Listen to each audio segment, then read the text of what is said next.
A question one sometimes asks is, was there anybody else in the world of Shakespeare who had an imagination similar to his? Obviously, there were the other dramatists and poets of the time, but somehow Shakespeare always seems to be different from his English contemporaries because he asks more questions and he leaves those questions open. He's more restlessly inquiring, more eager to see both sides of any question, whether it's political, social, moral, psychological. That openness of mind, that sceptical, inquiring temperament is the essence of Shakespeare, and one of the reasons why his parts are so rewarding for actors and why his plays can be endlessly reread by us as readers and students. But if there is one other literary imagination in the age that is similar to Shakespeare's, it would be that of the great French essayist Michel de Montaigne, who lived and wrote in mostly provincial France in the second half of the 16th century. Montaigne retired from a life in active politics and lived a life of contemplation. He retired to his library on his rural estates, and he wrote essays. He can indeed be credited with the invention of the modern idea of the essay. Essay, from French essayer, to try or to test, means a testing out of ideas, a trial of thoughts.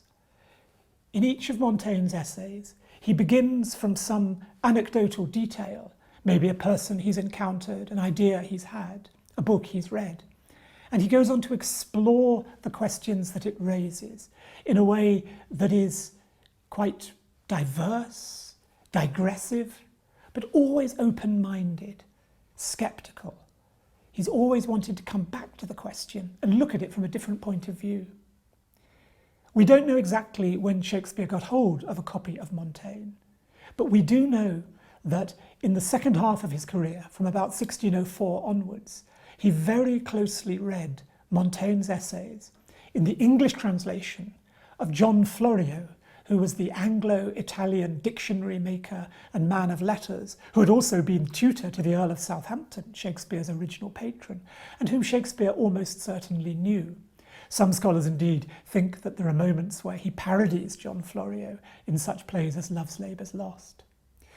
There are words that Florio introduces to the English language in his translation of Montaigne, and then Shakespeare copies them. He picks them up in his plays. King Lear, for example, is a play very deeply infused with the language of Florio's Montaigne.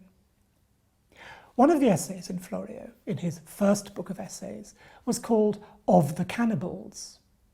Now this caught Shakespeare's eye as he was writing The Tempest. The name Caliban obviously suggests cannibal. It's an anagram of cannibal, after all.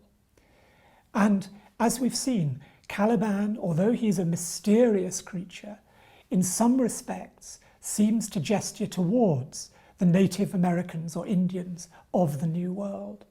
So it's not surprising that an essay specifically about those natives of the New World would have caught Shakespeare's eye as he was preparing the character of Caliban. Montaigne tells in the essay of somebody he's met who's been to Brazil and has met some indigenous people there. And they are a tribe allegedly of cannibals.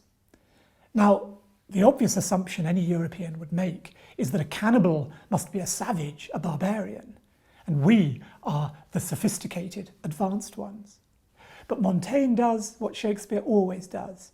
He turns around the received idea. And so it is that he says, for example, well, what do these cannibals do? They eat flesh of people when they're dead. But what do we do in supposedly sophisticated, advanced Christian Europe? Well, he was writing at the time of the Spanish Inquisition and of religious terrorism. What the Christians, the sophisticated Europeans sometimes did, was to burn people alive at the stake for heresy. Surely to burn people alive is worse than to eat people when they are dead. That's the way that Montaigne thinks. He thinks in opposites. He subverts all one's normal expectations. And so it is that this is what he writes about the cannibals. I find, as far as I have been informed, there is nothing in that nation that is either barbarous or savage, unless men call that barbarism which is not common to them. As indeed we have no other aim of truth and reason than the example and idea of the opinions and customs of the country we live in. So what he's saying there is that these terms like barbaric, savage, these are actually relative terms. What we mean by barbarous or savage is actually different from the customs and beliefs of our own society. In the list of characters in the printed text of The Tempest, Caliban is described as a savage and deformed slave. But a reading of Montaigne's essay asks questions about savagery. Caliban is only savage from the point of view of Prospero, but perhaps it's the way that Prospero has treated him that has made him savage. Prospero, after all, has come to the island, taken possession of it from Caliban, and used Caliban as his slave. Maybe the very barbarism, the bestiality of Caliban is not something inherent in him, but something that has been caused by the circumstances of his upbringing at the hands of Prospero. Prospero perhaps even recognises that at the end of the play, when he says with regard to Caliban, "This thing of darkness I acknowledge mine." At some level, he's taking responsibility for Caliban's darkness. Well, how do we know for sure that Shakespeare read Montaigne's essay of the cannibals in Florio's translation? Well, the answer is that there's a very specific passage that he borrowed from it and turned into poetry. One of the courtiers wrecked on the island is the wise and good Gonzalo. Gonzalo, who's helped Prospero when Prospero was sent into exile. He packed some books and food and drink for him. And he's travelling with the courtiers, and he describes the island as they walk around it. And he imagines what he would do if he was in charge of the island. "Had I plantation of this island," he says. The word plantation, an interesting one, suggestive of the colonies or plantations that the English had started to establish in Ireland and in Virginia. "Had I plantation of the island," says Gonzalo, "in the Commonwealth," in the state, that's to say, "I would by contraries execute all things. For no kind of traffic would I admit," traffic meaning trade, "no name of magistrate, letters should not be known, riches, poverty, use of service, none, contract, succession, born, bound of land, till, vineyard, none, no use of metal, corn, or wine, or oil, no occupation, all men idle, all, and women too, but innocent and pure, no sovereignty." So there's going to be no class system, no legal system, no marriage, no work. Everybody's going to live together in harmony with each other and with nature, in a world that is, as is later said, like the golden age of classical mythology. This speech of Gonzalo's about the ideal commonwealth, the golden age restored on the island of the Tempest, is borrowed by Shakespeare very precisely from Montaigne's essay of the cannibals. What Gonzalo is describing is exactly how Montaigne describes the society of the so-called savages of the New World. "It is a nation," he says, "that hath no kind of traffic, no knowledge of letters." See the exact same phrases, no kind of traffic, letters should not be known.